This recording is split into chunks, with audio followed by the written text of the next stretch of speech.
All right, so we are ready to get started in the book of Ecclesiastes today. And as usual, we will do a review of where we've been in the book so far. So what do you remember some of the highlights were at the beginning of studying the book? What type of book? It's historical, but it's a book of wisdom. It's a book of wisdom written by Solomon, a man who we found out was given wisdom and discernment greater than any other man, and given that by God.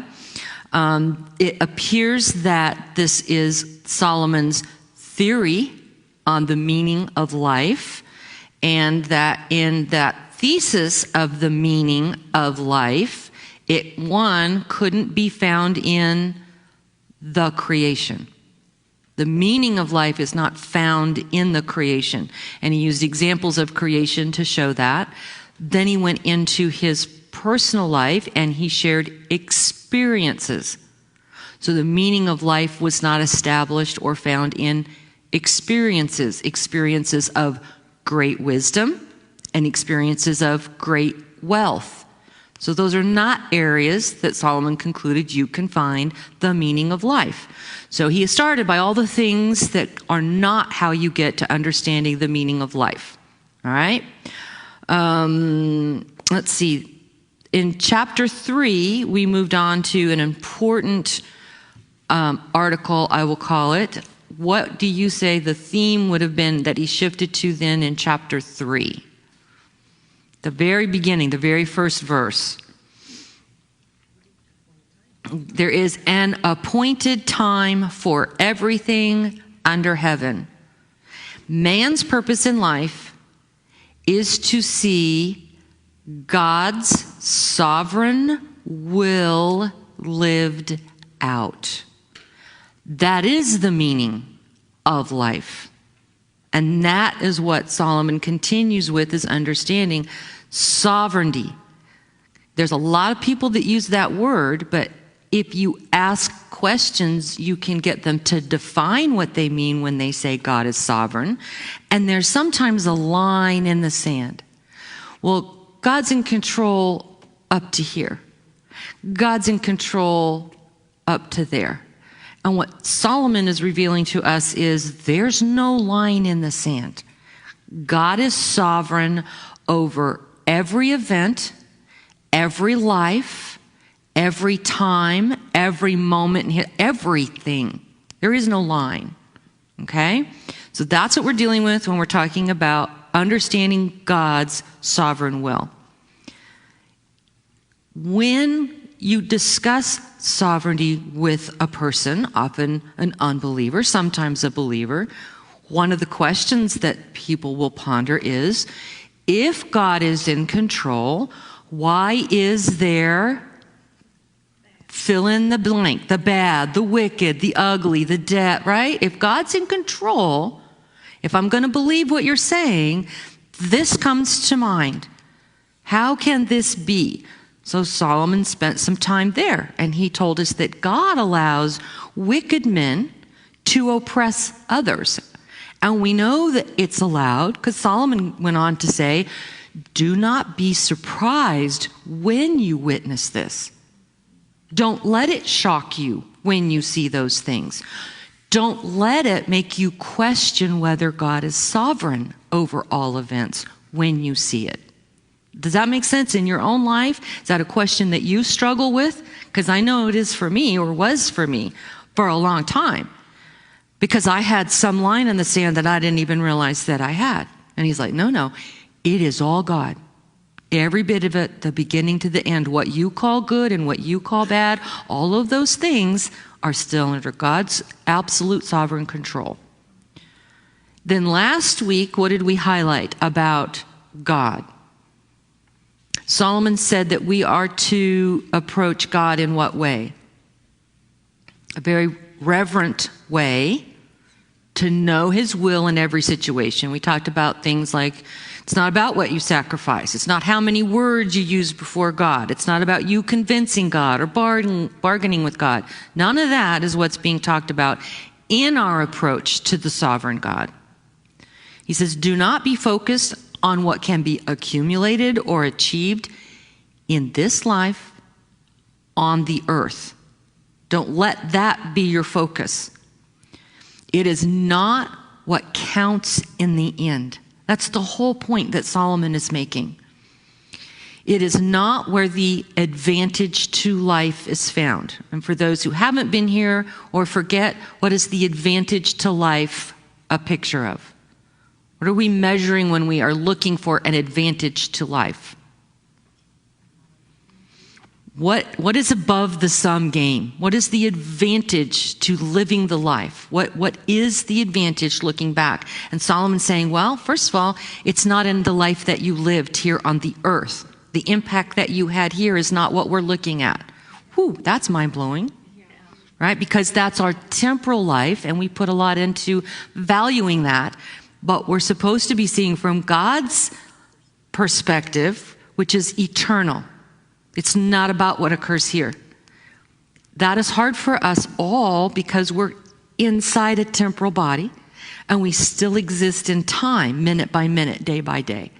So it has to be a continual reminder to ourselves to step outside that thing that would be obvious to us to be measuring and to say, wait a minute, on God's plan, Him being sovereign, what am I looking at today that He's asking me to do to be in accordance with His sovereign will? Obedience. And that's why we need to be around each other, to encourage one another when we start to have a temporal view, to say, no, don't do that. God has this other thing, remember? And then you do that for the next person. And then the person that reminded you might need to be the one you remind tomorrow. We all need that reminding about where the focus is, okay? So the last thing then is, what are we to do with our situation on earth as we go through the time here with what God has given us? To be content with what you have been given, with what you have, with what your lot is here. Be content. Okay, that's where we ended. Yes. So we've had somebody share in the room that the perspective that she received from last week was not to be focused on the past and on the future, but on what she was experiencing that day, and to find the joy. And we use the term contentment, but the joy or the contentment in today. We all can say the phrase, oh, we've not been promised tomorrow, but do we truly live a life focused on today so that we're not putting our energies all in tomorrow? This is Solomon, the wisest of men, helping us understand. And he's helping us understand because he missed the boat so often, right? So as we get into chapter 6, which was not easy. I know y'all are just tired of hearing that. Every time I just think, oh, this one's going to be easier.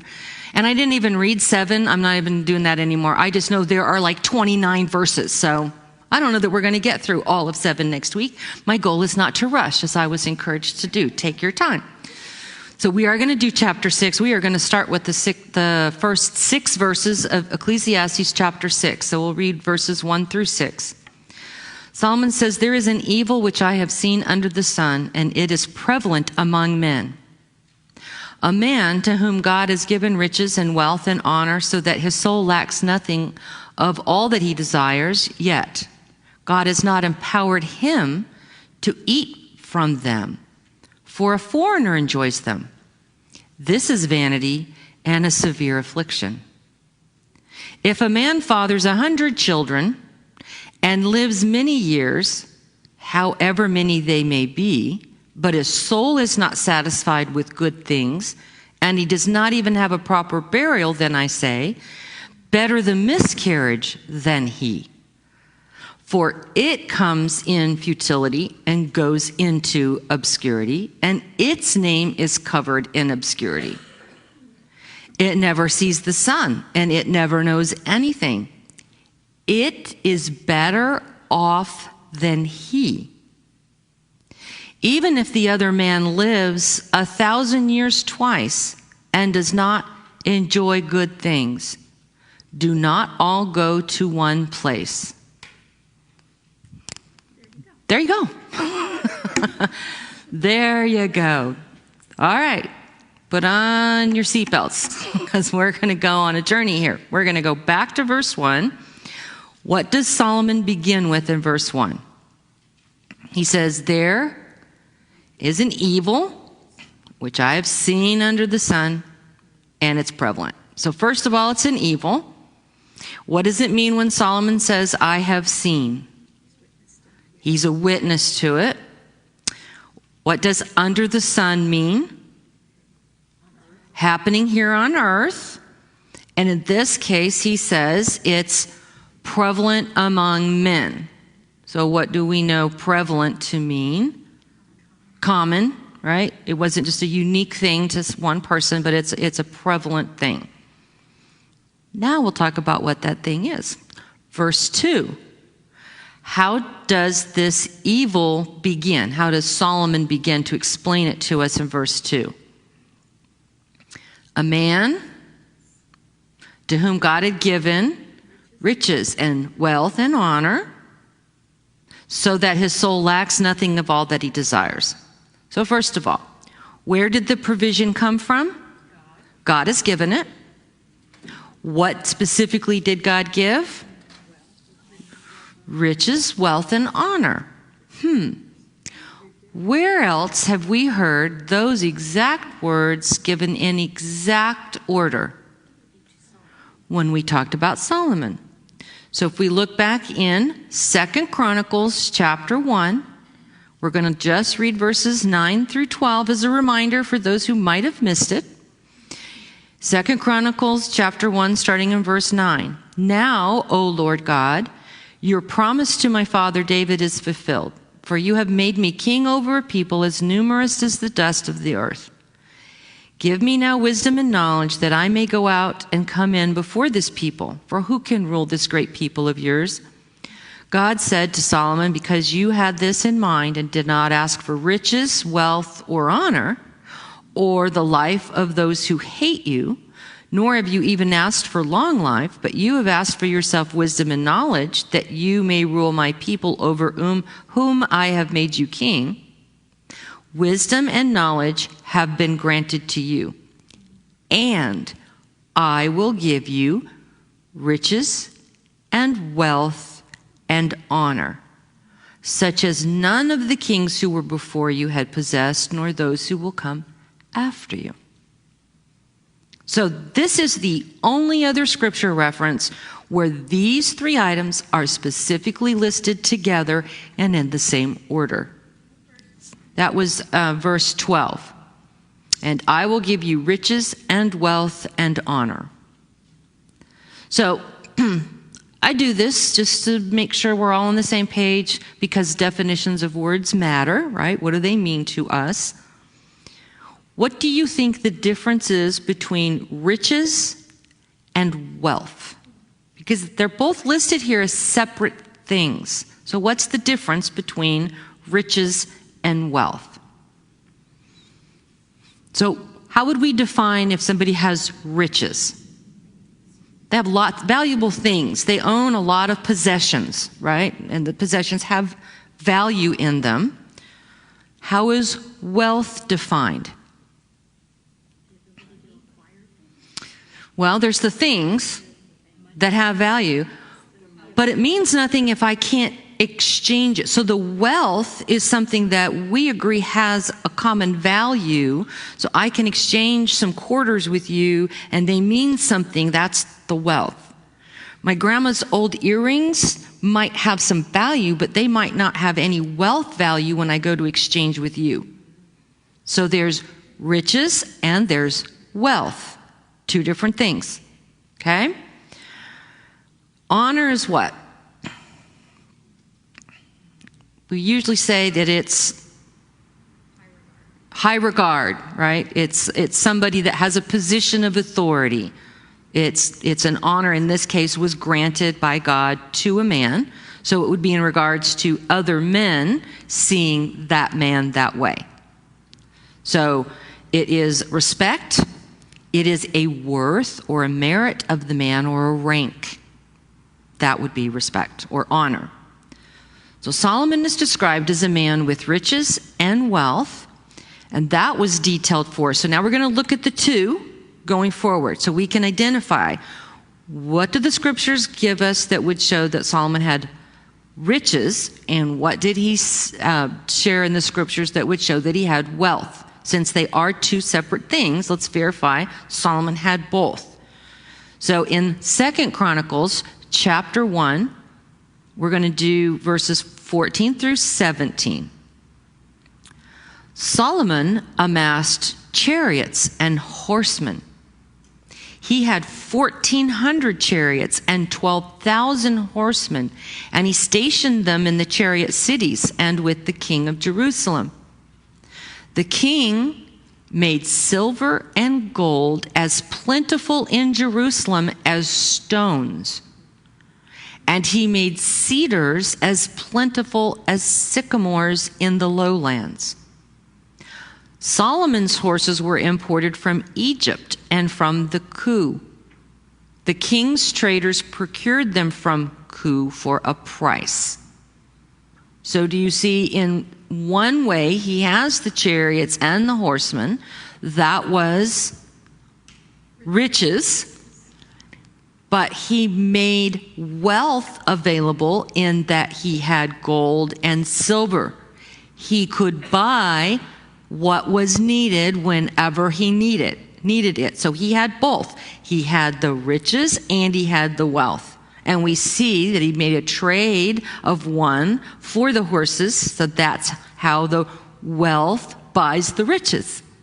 Make sense? Don't want to make too much out of that. Yes? Well, I have the NIV, and for me, keep wealth. Right, the possessions. And I didn't read verse 17, so let me finish with 17. They imported chariots from Egypt for 600 shekels of silver apiece, and the horses for 150 apiece. And by the same means, they exported them to the kings of the Hittites and the kings of Aram. So the difference being, they brought the stuff in, and he tells you what he paid for them. So I had some riches, I had these horses and these horsemen, here's what I gave for them. Right? That's the wealth I had to expend so that I could have the things. They still had value. They had so much value that he was even able to trade some of them to the other kings. Okay? So this was the trading that was going on. This was a description from the Bible of riches and wealth for Solomon. So Solomon is not short on the resources seen as riches, and we can see he used those in exchange for objects to be used as great wealth. So back to Ecclesiastes chapter 6, verse 2. How did this verse continue? So that his soul lacks nothing at all that he desires. With all the wealth and the riches at his disposal, what does Solomon also say is true in that verse? God has not empowered him to eat from them, for a foreigner enjoys them. This is vanity and a severe affliction. You ready? Here we go. What could it mean that God has not empowered him to eat from them? What does empowered mean?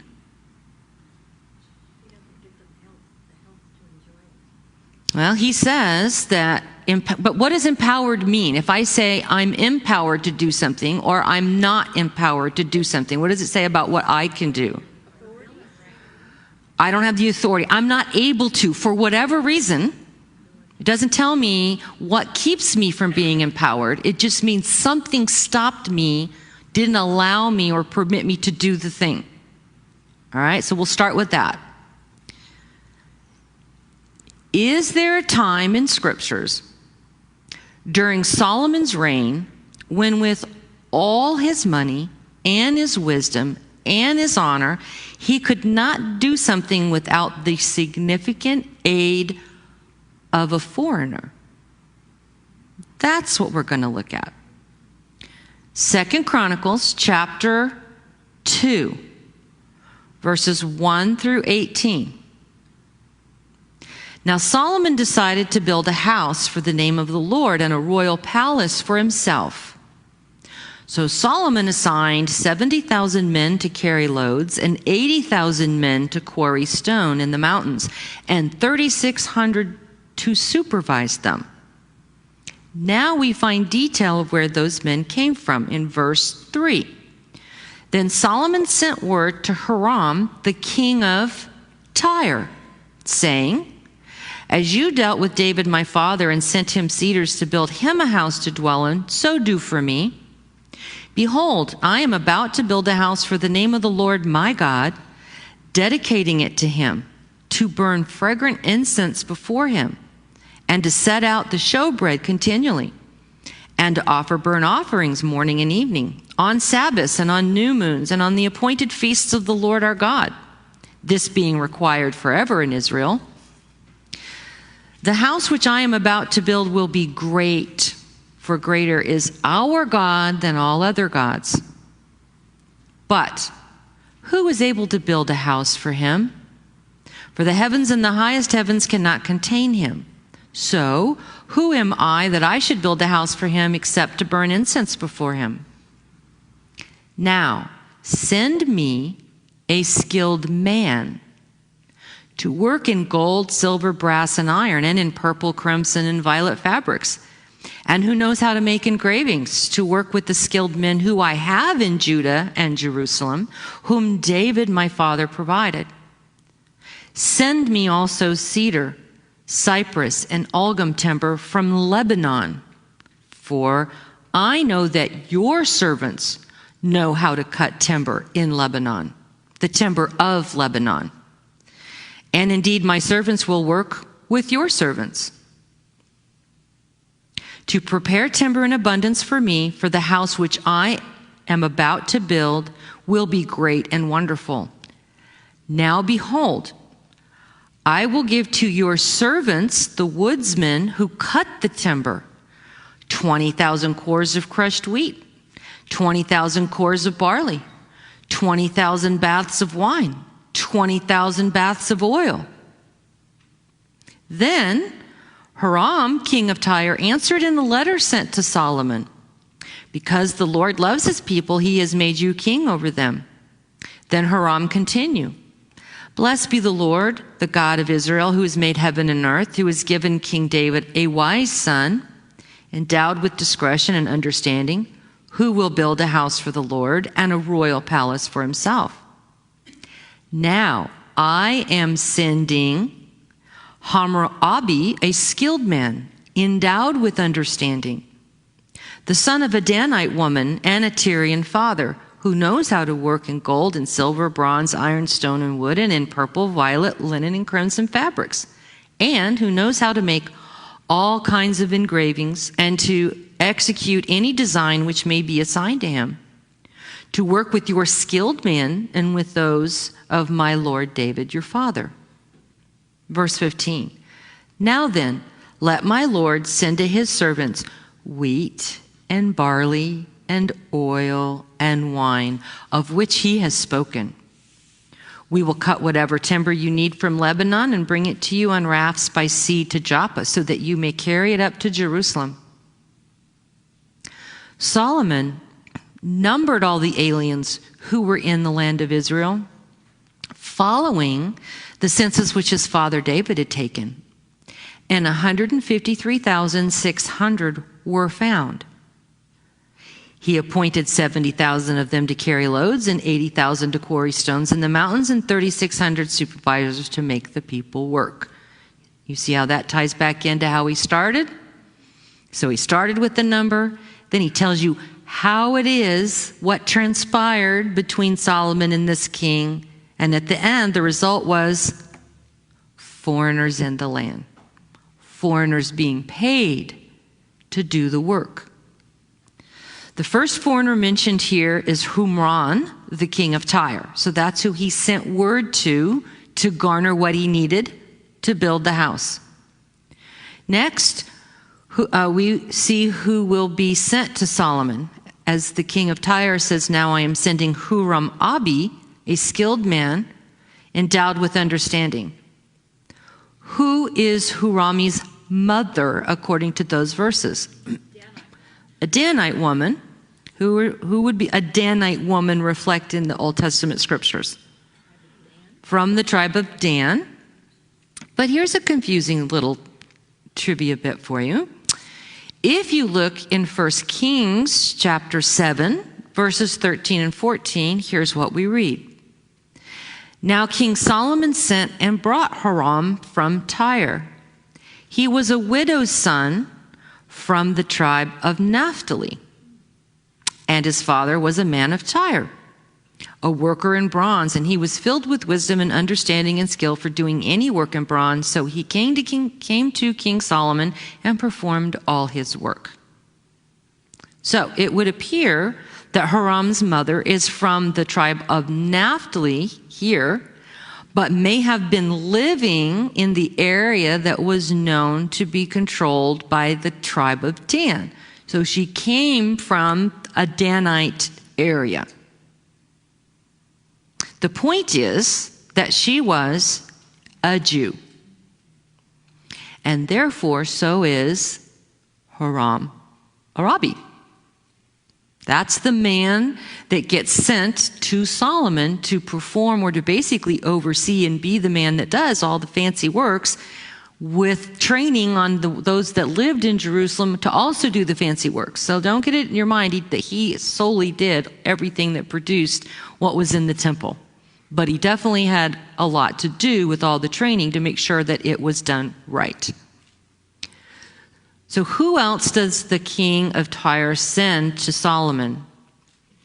Back when we read in 2 Chronicles, he says, I will give to your servants the woodsman who will cut the timber. How many foreigners come to Israel? We have 153,600.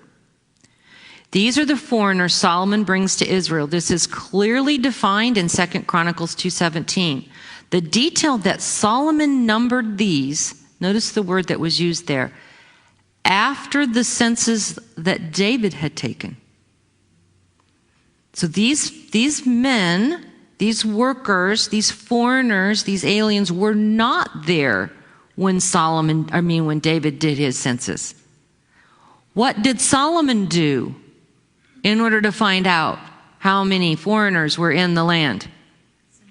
He had to do a census again. Do you remember what happened to David when he did the census? Remember, he was given the three horrible options of what? There was the plague, there was three things. There was famine for like 7 years, I think. The enemy would come in, or there was the plague. Solomon knew this. This brilliant man of wisdom knew, and what did he turn around and do? He did a census of the people, and he defines how many foreigners come in. Could this be what Solomon is referring to when he writes, yet God has not empowered him to eat from them, for a foreigner enjoys them? What conclusion does Solomon give in Ecclesiastes 6:2? This is vanity and a severe affliction. So the foreigner that got the wealth and the wisdom, and I'm not saying all the wealth, but it's enough that Solomon's making note of it here.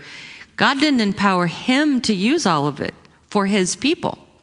He had to send a bunch of those resources up to the king of Tyre so they would even start cutting down the timbers that were in Lebanon, gathering all of that, putting them on ships. If ships hadn't been built, ships would need to be built. Who was going to pay for it? Solomon was going to pay for it. Everything that it would take to bring the goods from Lebanon into Jerusalem had to be provided by Solomon. The foreigners were the ones that got to eat of the riches and the wealth, not Solomon and his people. And Solomon reflects on that and says, it was vanity and a severe affliction when this occurred. Now, let's look at some very specific words that we had just studied last week in chapter 5. This verse is a direct contrast to that verse. So last week in chapter 5, verse 19, this is what we read. Furthermore, as for every man to whom God has given riches and wealth, he has also empowered him to eat from them and to receive his reward and rejoice in his labor. This is the gift of God. It's like an exact opposite in some ways. There's some similarities. What are some similarities? God gives the riches and wealth to both of them. It's the outcome that's different. So in one, he has also empowered him to eat from them and to receive the reward and rejoice in his labor. Now in chapter 6, we see the contrast. God has not empowered him to eat from them, for a foreigner enjoys them. One is the gift of God. The other is vanity and a severe affliction.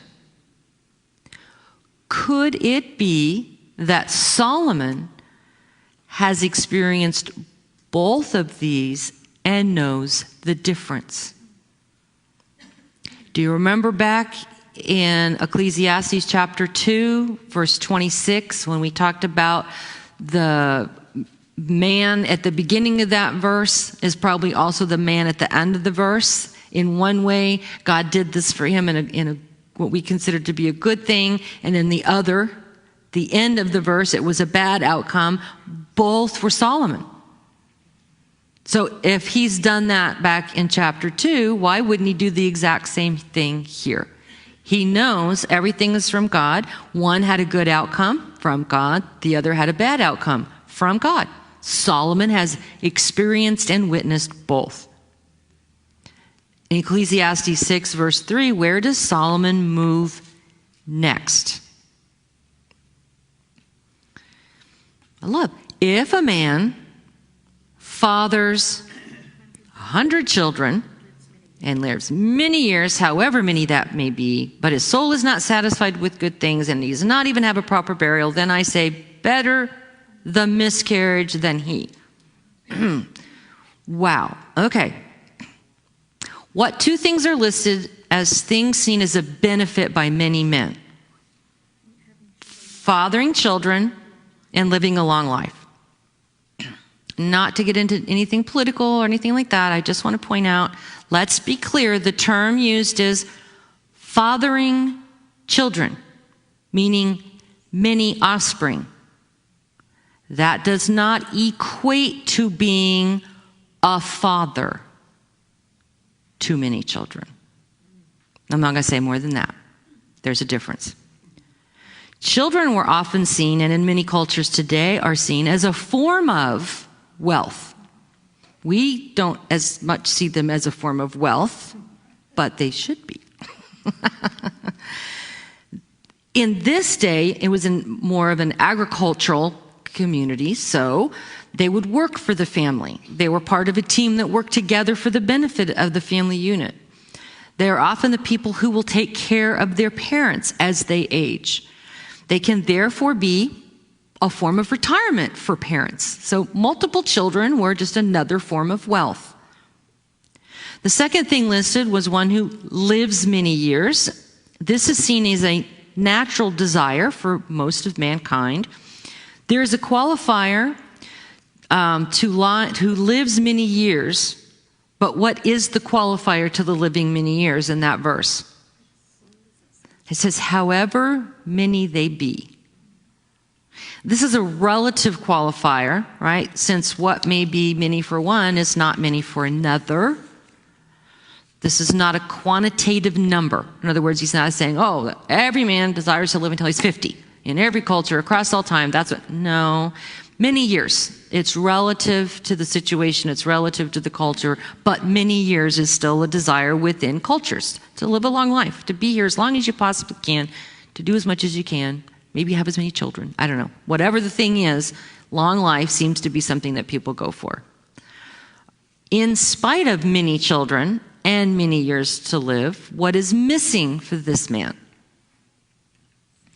His soul is not satisfied with good things, and he does not even have a proper burial. So this man may not experience contentment, even contentment in death, which here is defined as a proper burial. I don't like to go on rabbit trails too much, but I just wanted to go to a couple verses to talk about what potentially a proper burial could be in reference to. So we're going to go to 1 Kings chapter 14 and we'll do 3 verses, 11 through 13.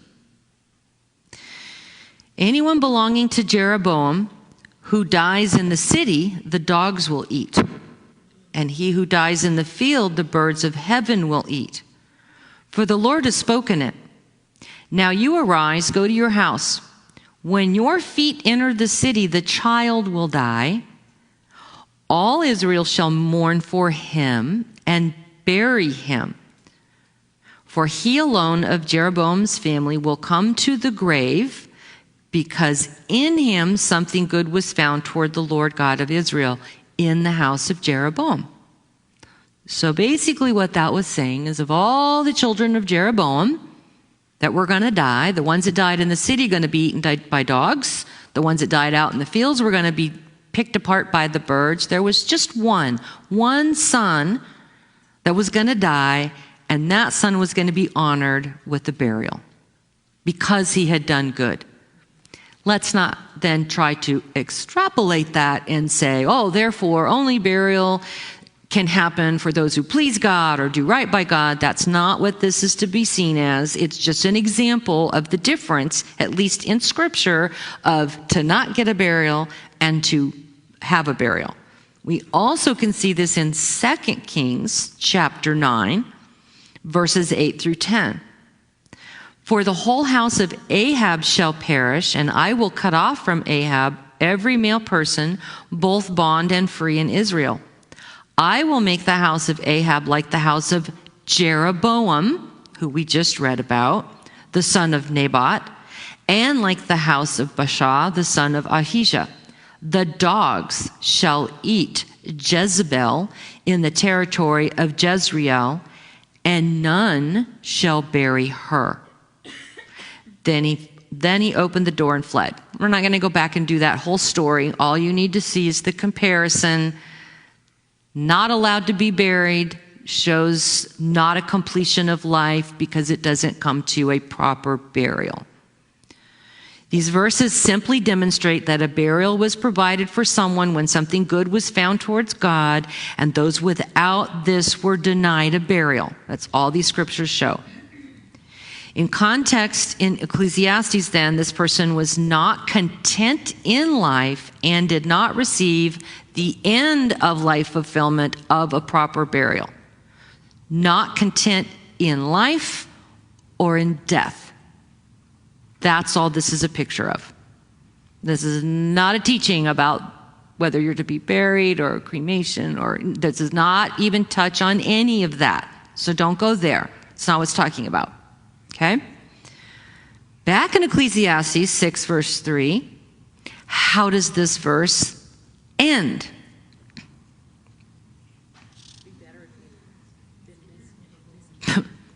Better the miscarriage than he. Like I said, this book is a book of pessimism. It is really hard. So, a miscarriage is a life conceived yet not born. Solomon says that this life conceived yet not born is better than the person born who fathers so many children and lives many years yet is not content in his labor and dies without regard. That's the comparison. Verse 4, why is this true? For it comes in futility and goes into obscurity, and its name is covered in obscurity. What is obscurity? Something not known, something that is unknown. So the miscarriage moves on to an unknown ending to men, and its name will be unknown to men as well. That's a miscarriage, is obscurity. Not from God, but from men. Okay? Does that make sense? In verse 5, what else is true for the miscarriage? It never sees the sun, and it never knows anything, and it is better off than he. It is used here because there's no declaration of whether the miscarriage is a male or female. That's why it's being referred to as it. Okay? The miscarriage does not experience any of what life has to offer on earth, anything that can be provided. Yet, it is better off than the man that Solomon described. In verse 6, Solomon says this is true even if what? Even if the other man, meaning the non-miscarriage, the other man lives 1,000 years twice and does not enjoy good things. Do not all go to one place. All right, so for the sake of exaggeration, Solomon says, even if the living man lives 2,000 years and has the same fate of not enjoying the good things, the miscarriage is still better. Why is this true according to the verse? Do not all go to the same place. Where did Solomon say that all go before that we studied earlier in Ecclesiastes? Chapter 3, verse 20. All go to the same place. So he has to use the same word, so we know we're not trying to exaggerate. All came from the dust, and all returned to the dust. This verse is talking about the physical fate, not the spiritual fate of men. Miscarriage or those who live experiencing death. He's only talking about the physical reality of the two. He's not extending it to talking about the spiritual reality of the two. Physically, man goes back to dust, whether it's a miscarriage or they live 2,000 years. They go back to dust. That's Solomon's point, and he does it with this exaggeration. This is not about where the souls of men go. This is not about burial versus other forms of, disposing of remains. That's not what this is talking about. It literally is talking about ending of life, going back to dust. Whether that person ever was born or lived 2,000 years, they go to the same place in the physical measurement. What did he do to compare them, though? He said the one that comes from dust and goes to dust and doesn't experience life is somehow better off than the one who was born and lived and had a lot of offspring and had a lot of things and yet never was content, never, through the whole life, even to the end. This man is never content. This person never knew the difference. That's why the miscarriage is better than the man who has all the experience and it was all negative. That makes sense? That was hard. That was hard. I read that and I went, what? Does that make sense though? That's what he's saying. You have to break it down and go, what is he comparing? Why is he comparing it? What's the big picture? Always in context of what was the point Solomon was making all along. He's talking about the comparison of men and their measurement of life and how they missed the mark. That's what he's talking about. With all of that great wisdom, we're moving on now in Ecclesiastes, chapter 6, verses 7 through 12. All a man's labor is for his mouth, and yet the appetite is not satisfied. For what advantage does the wise man have over the fool? What advantage does the poor man have, knowing how to walk before the living? What the eyes see is better than what the soul desires. This too is futility and striving after wind. Whatever exists has already been named, and it is known what man is. For he cannot dispute with him who is stronger than he is. For there are many words which increase futility. What then is the advantage to a man? For who knows what is good for a man during his lifetime, during the few years of his futile life? He will spend them like a shadow. For who can tell a man what will be after him under the sun? Okay, here we go. Verse 7. Solomon moves back to talking about the life of the sad man now. All a man's labor is what? For his mouth, and yet the appetite is not satisfied. The focus of men's labor to satisfy himself physically is never met. A man without God can never experience contentment. The whole of his life, whole, not W-H-O-L-E, but H-O-L-E, is never satisfied or filled. He can't experience contentment. It is outside a possible ending for any man who doesn't know the Lord.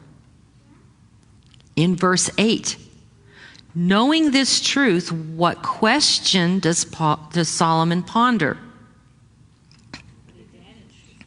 What's the advantage then does the wise man have over the fool?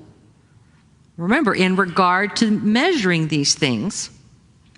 So, in this state of living an unsatisfied life, what benefit does the wise man have over a foolish man?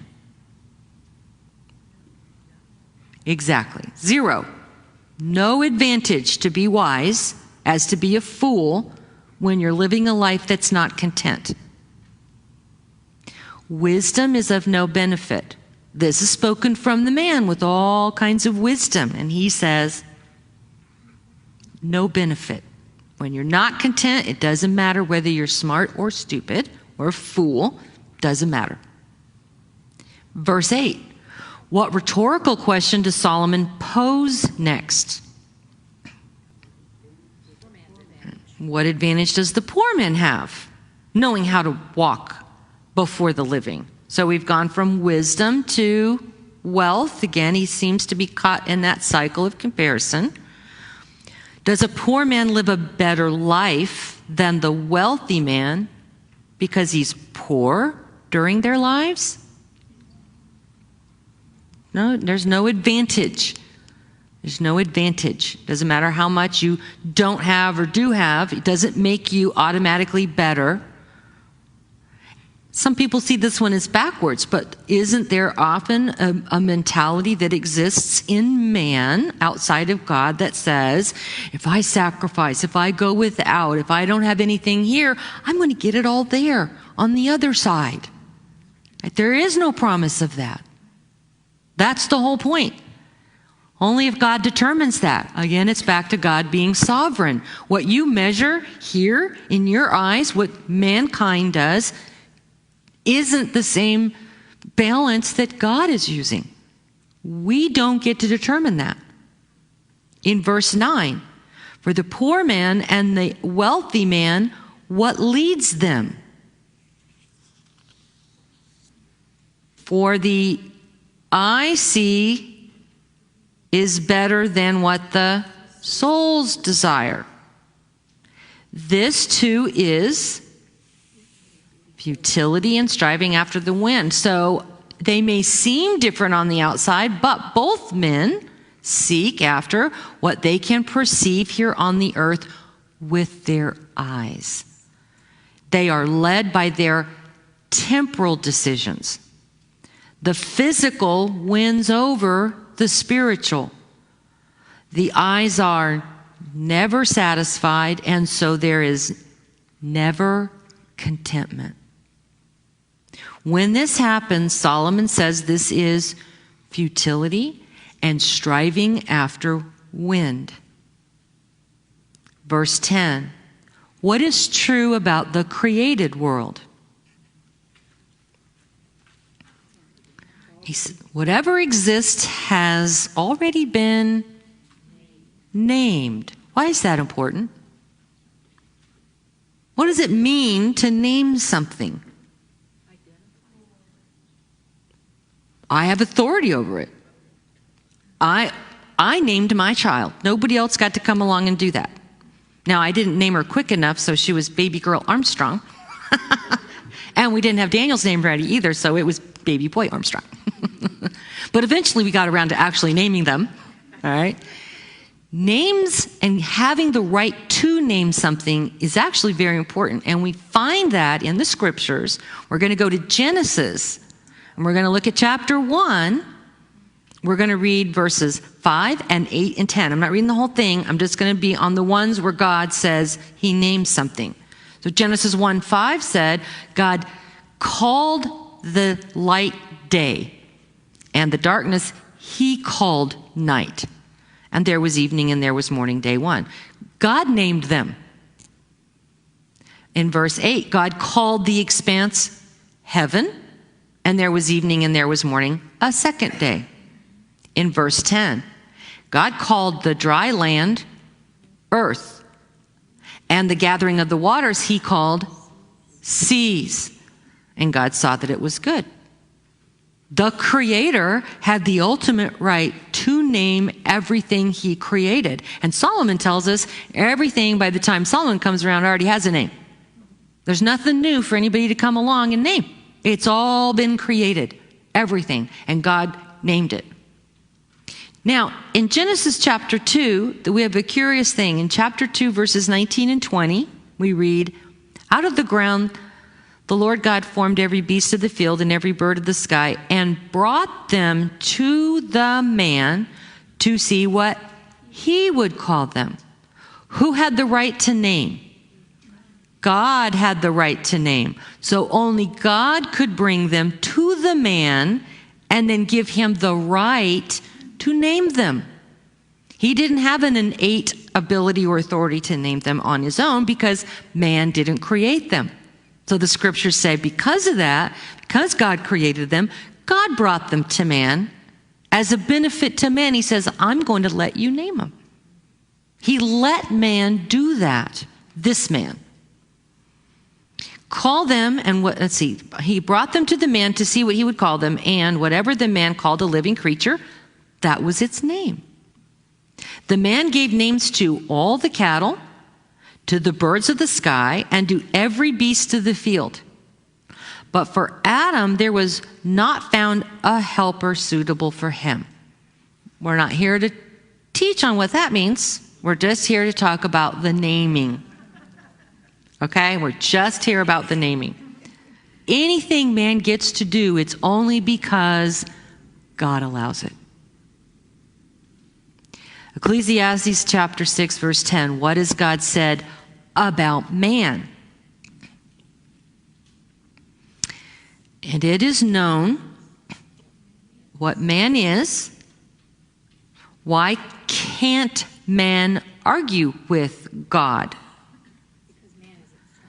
For he cannot dispute with him who is stronger than he is. The him should be capitalized there.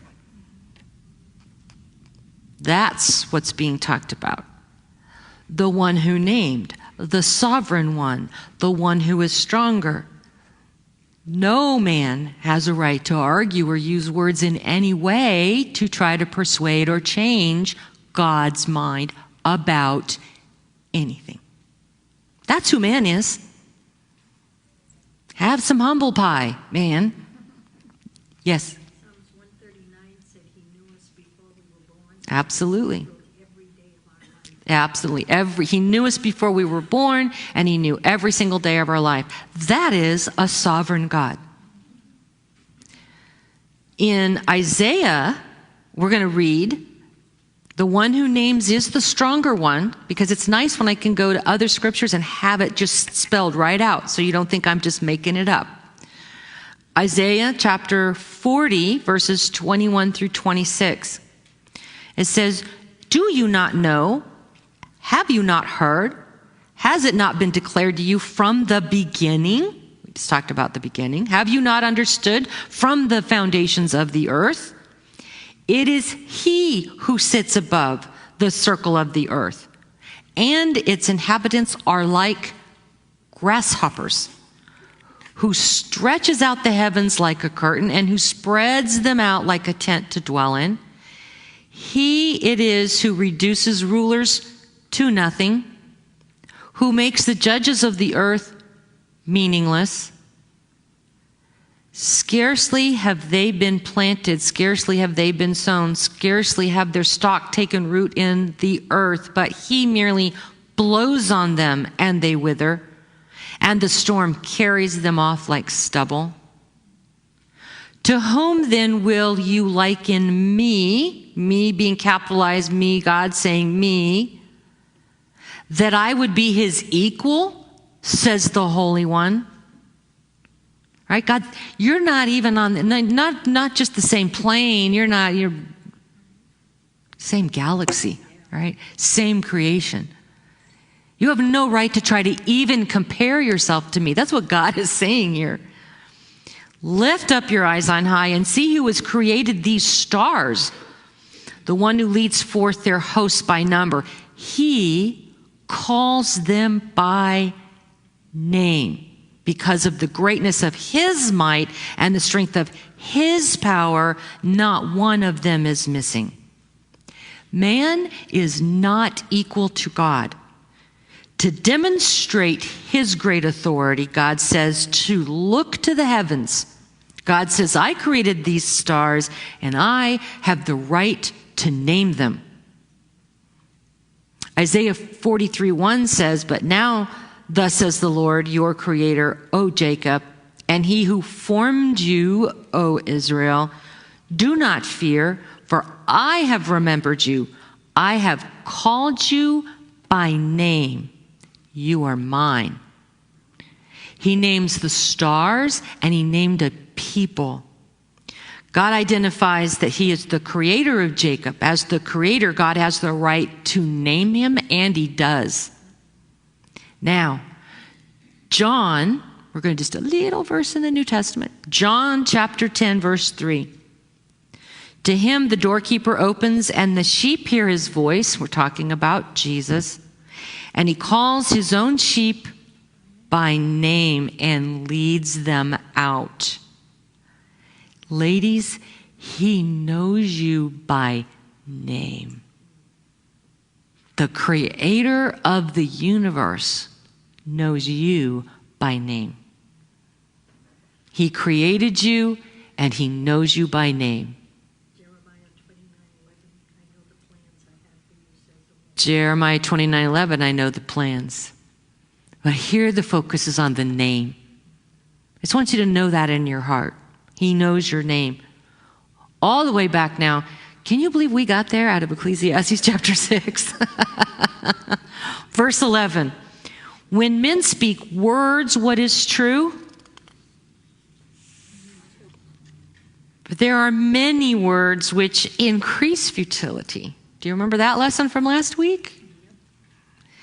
When man speaks many words, what is the rhetorical question? What then is the advantage to man? Right? We're talking about the man speaking many words. What is the advantage to him?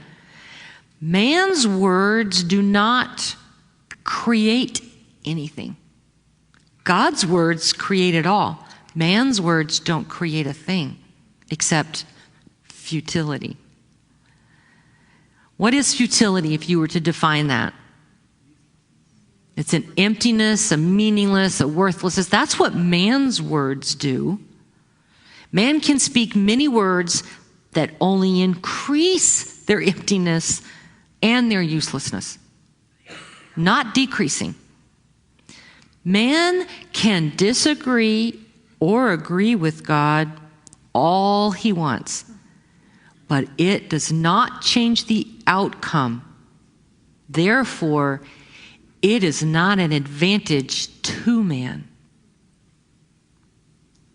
That's who we are before God. So on the one hand, our words, we're not going to change God's mind about anything. We need to be really humble about that. But on the other, he knows you by name. Can you balance those two things out? Those are true if your God is sovereign. Both of those are true.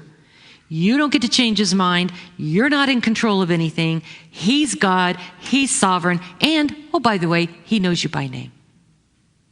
That's the Creator God. Verse 12. What is the first question man can't answer? For who knows what is good for a man during his lifetime, during the few years of his futile life? God says what is true. How? For he will spend them like a shadow. So a shadow is a reflection that doesn't make an impact at all. It's just seen with the eye. A shadow doesn't move anything. It's just there, and it vanishes depending on which way the light. If I turn the light out, the shadow disappears, right? It's not the substance of anything.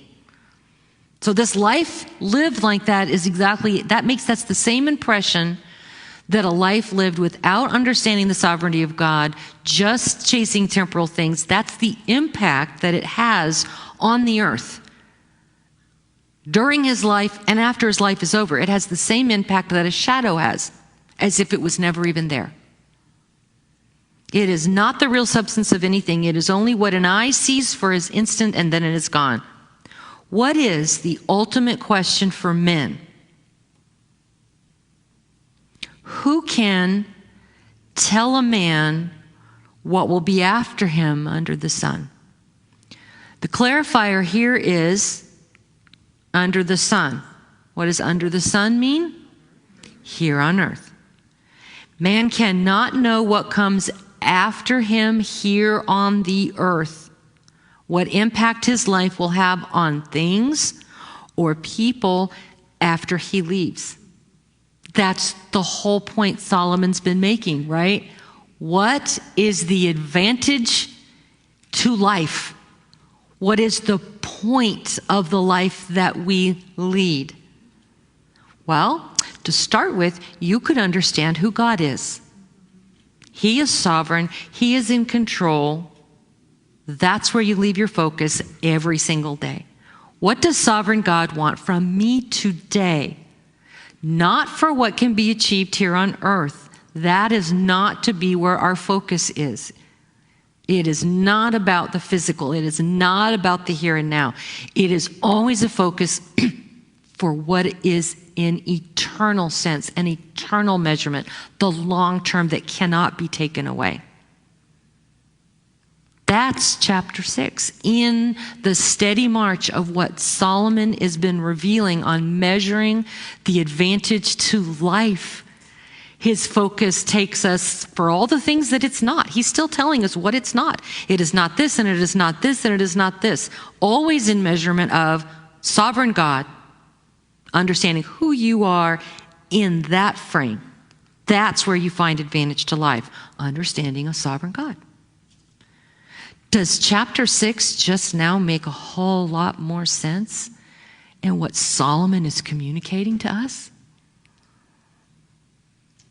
He is an amazing and wonderful sovereign God who knows and has plans for each and every one of us, and he knows us by name. Can you leave here with a different understanding in your heart of who God is to you? Does your walk reflect that? Do you share that with others?